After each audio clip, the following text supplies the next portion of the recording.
오늘 우리에게 주시는 말씀 다 함께 보도록 하겠습니다. 오늘 우리에게 주시는 말씀은 신명기 26장 12절에서 19절 말씀입니다.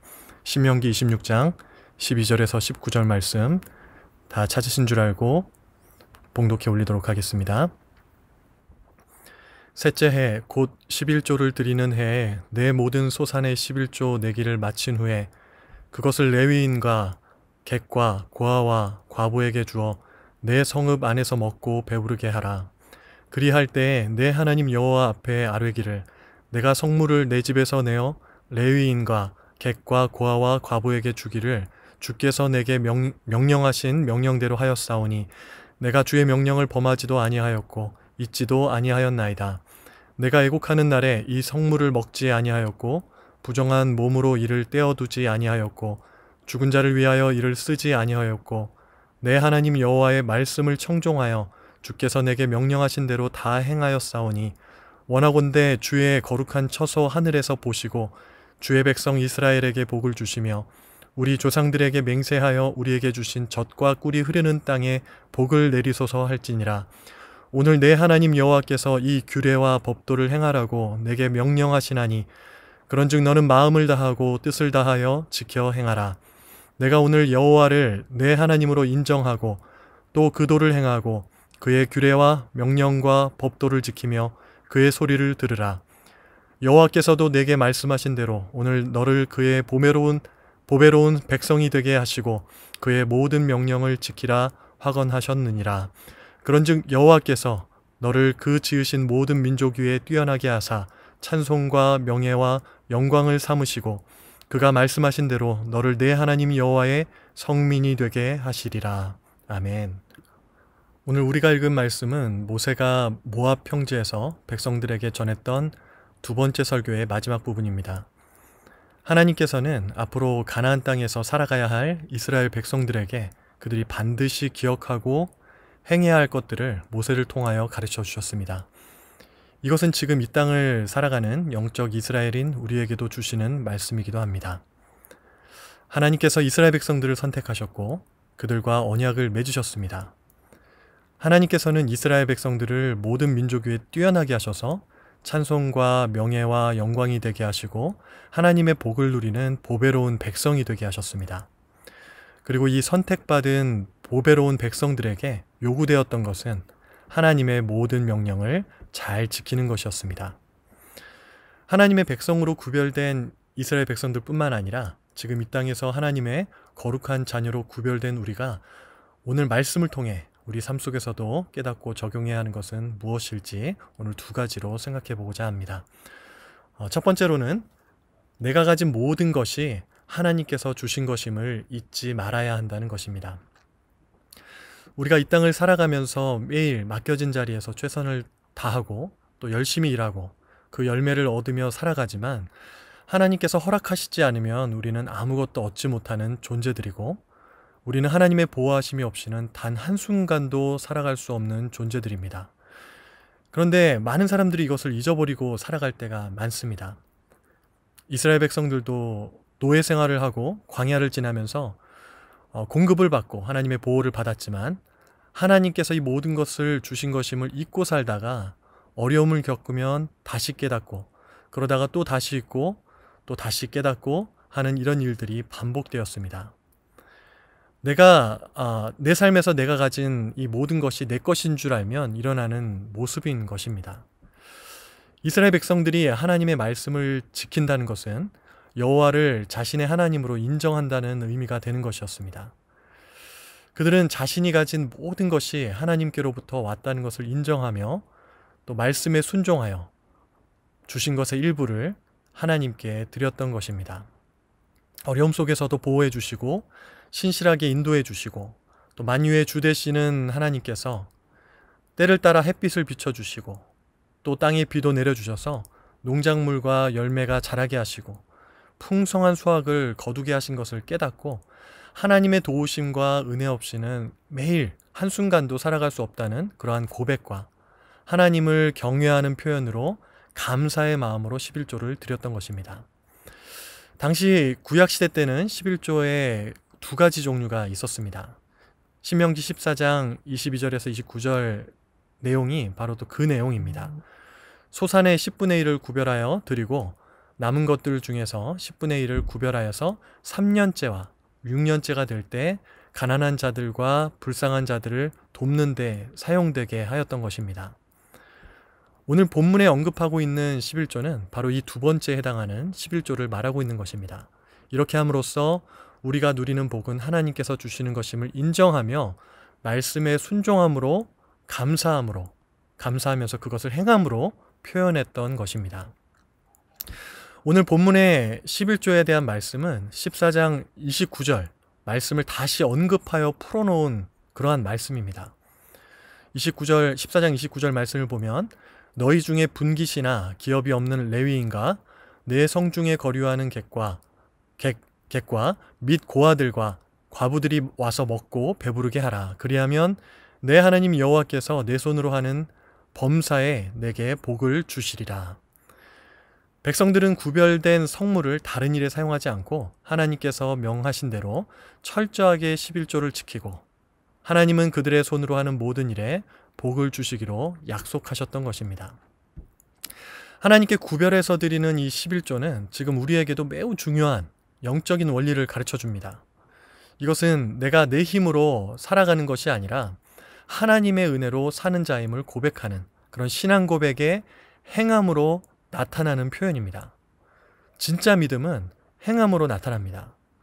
그래서 이 믿음이 약하게 되면 하나님 앞에 드리는 것, 어떤 11조 이 부분도 쉽지가 않습니다.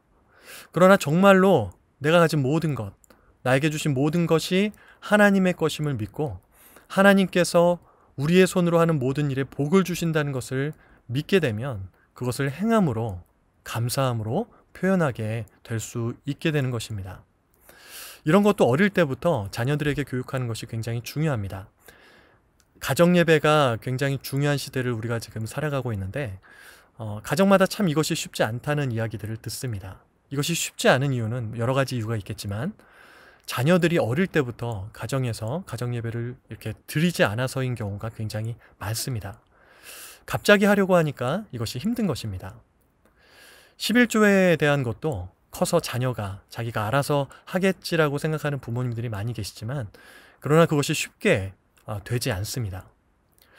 저희 교회 성도님들 중에도 자녀들이 어릴 때부터 하나님의 것을 구별해서 드릴 수 있도록 가르치시는 분들이 많이 계십니다. 제가 이렇게 만났던 한 자녀도 본인이 이렇게 얻게 된 것을 구별해서 그 중에 구별해서 하나님 앞에 드리는 것을 당연하게 여기면서 팔타임으로 힘들게 일하고 얻게 된 것을 그 중에서 구별해서 하나님 앞에 11조를 드리는 모습을 보았습니다. 그것이 너무 기특해서 이제 어떻게 시작하게 되었는지 물어보니까 예상했던 대로 어릴 때부터 부모님이 하시는 것을 보았고 또 부모님께 그렇게 해야 한다고 배웠고 그래서 지금도 자기도 이것을 하고 있다는 것입니다. 당연하게 여기며 하고 있는 것이죠. 액수가 중요한 것이 아니라 하나님의 은혜를 알고 하나님의 것을 구별해서 드리는 그 마음을 하나님께서 귀하게 받으시는 것입니다. 우리가 자녀를 사랑합니다. 여러분들도 자녀를 사랑하신다고 한다면 자녀를 사랑하는 가장 큰 방법, 바로 그것은 자녀가 하나님의 말씀대로 살도록 양육하는 것입니다. 자녀가 하나님의 복을 받을 수 있도록 신앙으로 살아갈 수 있도록 반드시 가르쳐 주시기를 바랍니다. 어릴 때부터 하나님을 경외하는 법을 배우고 하나님의 것을 구별하는 것을 배운 자녀는 하나님께서 말씀하신 대로 그 인생을 복 주시고 책임져 주시는 그러한 인생이 될 것입니다. 우리가 또한 잊지 말아야 할 것은 11조만 하나님의 것이 아니라는 것입니다. 하나님의 은혜가 없다면 10분의 9도 얻지 못한다는 것을 우리가 잊지 말아야 합니다. 나에게 있는 모든 것이 하나님께서 주신 것입니다. 나의 자녀도 나의 물질도 지금 내가 있는 이 포지션도 모두 하나님으로부터 온 것이라는 것을 우리가 잊지 말아야 합니다. 이것을 한순간도 잊지 않는 우리 모두가 될 수 있기를 바랍니다. 하나님의 나라와 영광을 위해서 선하게 사용하다가 모두 놓고 가는 잠시 우리에게 맡겨진 것들입니다. 하나님께 우리가 무엇을 얼마만큼 받았느냐, 이것보다 더 중요한 것은 그것을 받아서 어떻게 했고 그것을 어떻게 사용했느냐가 더 중요하다는 것을 우리가 기억해야 합니다. 오늘 하루 우리에게 주신 모든 것이 하나님의 은혜임을 우리가 입술뿐만 아니라 우리의 마음뿐만 아니라 우리의 삶 속에서 행함으로 표현하며 고백하는 우리 모두가 될 수 있기를 바랍니다. 두 번째로 오늘 말씀을 통해 우리가 깨닫게 되는 것은 나의 마음을 다하고 뜻을 다하여 하나님께 순종해야 한다는 것입니다. 오늘 말씀은 우리가 하나님의 말씀을 따를 때 마음을 다하고 뜻을 다하여 순종해야 함을 가르쳐주고 있습니다. 오늘 말씀에서 마음이란 이 헬라어로 헤바브라고 하는 단어를 사용하고 있습니다. 이것은 지정의, 인격 전체를 가르치는 단어입니다. 여기서 뜻이란 우리가 전에 사용하였던 개역 한글 버전을 보게 되면 성품으로 번역되어 있는 것을 보게 되는데, 여기서 뜻이라는 것은 네페시라는 그러한 단어를 사용하고 있고, 이것은 생명을 가리키는 단어입니다. 생명. 복음서에서 나오는 마음을 다하고 뜻을 다하여 네 하나님을 사랑하라 하신 말씀에서 뜻은 디나노이나라고 하는 그런 마인드라고 하는 뜻을 가지고 있는 단어를 사용했는데, 오늘 본문에 나오는 마음을 다하고 뜻을 다하여 지켜 행하라 라는 말씀에서 사용된 이 뜻은 네피시라고 하는 단어로 생명을 뜻하는 그런 단어라는 것입니다. 그래서 하나님께 순종하는 것은 내 인격과 생명을 다한 순종이어야 하는데, 이것은 삶의 한 부분만을 말하는 것이 아니라 내 삶 전체를 통한 순종을 의미하고 있는 것입니다. 그렇다고 한다면 우리가 하나님께 순종하고 하나님 말씀에 순종할 때 내 삶 전체를 통한 순종이 어떻게 가능할까요? 이것이 가능하려면 하나님을 전심으로 사랑해야 합니다. 하나님을 사랑해야 하나님의 말씀을 지킬 수 있습니다. 다윗이 골리앗 앞에 설 수 있었던 것은 자기 목숨보다 하나님을 더 사랑했기 때문입니다. 아브라함이 이삭을 드릴 수 있었던 것은 이삭보다 하나님을 더 사랑했기 때문입니다. 하나님을 사랑할 때 삶의 모든 영역이 하나님 중심으로 맞춰지게 되고, 순간순간 우리가 행해야 되는 하나님의 말씀에 우리가 순종할 수 있게 되는 것입니다. 예수님도 나의 계명을 지키는 자라야 나를 사랑하는 자라고 말씀하셨습니다. 성경에서 우리에게 이렇게 하나님을 사랑하고 순종하라고 알려주는 것은 우리를 향한 큰 배려입니다. 우리가 누군가에게 사랑을 베풀 때 그 상대가 무엇을 좋아하는지 잘 몰라서 제대로 사랑을 표현하지 못하고 그렇게 제대로 섬기지 못할 때가 있습니다. 나름 좋은 선물을 준비하고 배려한다고 했는데 상대에게 그것이 필요가 없거나 상대가 좋아하지 않는 것일 때가 있는 것이죠. 그럴 때는 서로 힌트를 주거나 대화를 통해서 알려주는 것이 큰 도움이 됩니다. 부부간에도 일방적으로 막 내 스타일대로 사랑을 표현하는 것이 아니라 서로를 잘 알고 배려하는 것이 중요하다는 것을 우리는 5가지 사랑의 언어 같은 그런 책을 통해 배우기도 하는 것이죠. 당시 이스라엘 백성들에게 모세를 통해 알려주신 많은 것들은 하나님을 사랑하며 순종하는 방법에 대해서 말씀해 주신 것들이었습니다. 만약 그런 것을 알려주시지 않았으면은 그 당시 가나안과 같은 이방의 풍속, 그런 것들이 이제 들어와서 하나님께 잘못된 제사를 드리거나 아니면 광야에서 그랬던 것처럼 황금 송아지를 만들고 또 막 인간 제사를 드리는 등의 어리석은 일들을 이스라엘 백성들이 행하게 되었을 수도 있습니다. 또 그런 기회를 이용해서 자기의 이익을 챙기는 악한 사람들의 속임수에 넘어갈 수도 있었을 것입니다. 우리는 하나님을 사랑할 때 순종할 수 있고, 또한 하나님을 사랑하고 기뻐할 때 우리는 또한 힘을 얻게 됩니다. 사람의 제일 되는 목적이 하나님을 영화롭게 하고 영원토록 그를 즐거워하는 것이라고 했습니다. 하나님을 사랑해서 하나님으로 인해 내가 즐거워하는 것입니다. 하나님을 기뻐하는 것입니다. 하나님을 사랑하고 기뻐하는 것이 우리의 힘이 되는 것은 우리가 그렇게 지으심을 받았기 때문입니다. 최근 코로나 블루라고 하는 그런 말이 생겼습니다. 코로나가 길어지는 상황 때문에 우울감을 느끼게 되는 그런 증상입니다. 믿는 자들에게는 이것에 대한 완벽한 치료제도 하나님을 더욱 사랑하고 기뻐하는 것입니다. 사람이 어느 때 가장 행복하게 될까요? 여러 가지 얻고 싶고 갖고 싶은 것을 가졌을 때 행복하게 될까요? 그렇지 않습니다. 하나님을 전심으로 사랑하고 기뻐할 때 우리는 가장 행복하게 됩니다. 왜냐하면 우리는 그렇게 지음을 받았기 때문입니다. 느헤미야 8장 10절에 여호와로 인하여 기뻐하는 것이 너희의 힘이라 라고 말씀하셨습니다.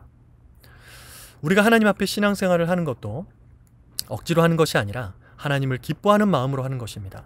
말씀에 대한 순종도 마지못해 하는 것이 아니라 하나님을 사랑하고 기뻐하는 마음으로 순종하는 것입니다. 이 모든 것들은 전심으로 하나님을 사랑할 때 가능하게 됩니다. 하나님을 사랑하게 되면 순종하라고 말씀하신 것이 부담이 아니라 감사가 됩니다. 사랑하는 자녀나 사랑하는 부모님, 사랑하는 누군가를 위해 기꺼이 헌신하고 무언가를 주는 것에 기쁨이 있습니다. 이것을 아까워하지 않습니다. 그것은 바로 사랑 때문입니다.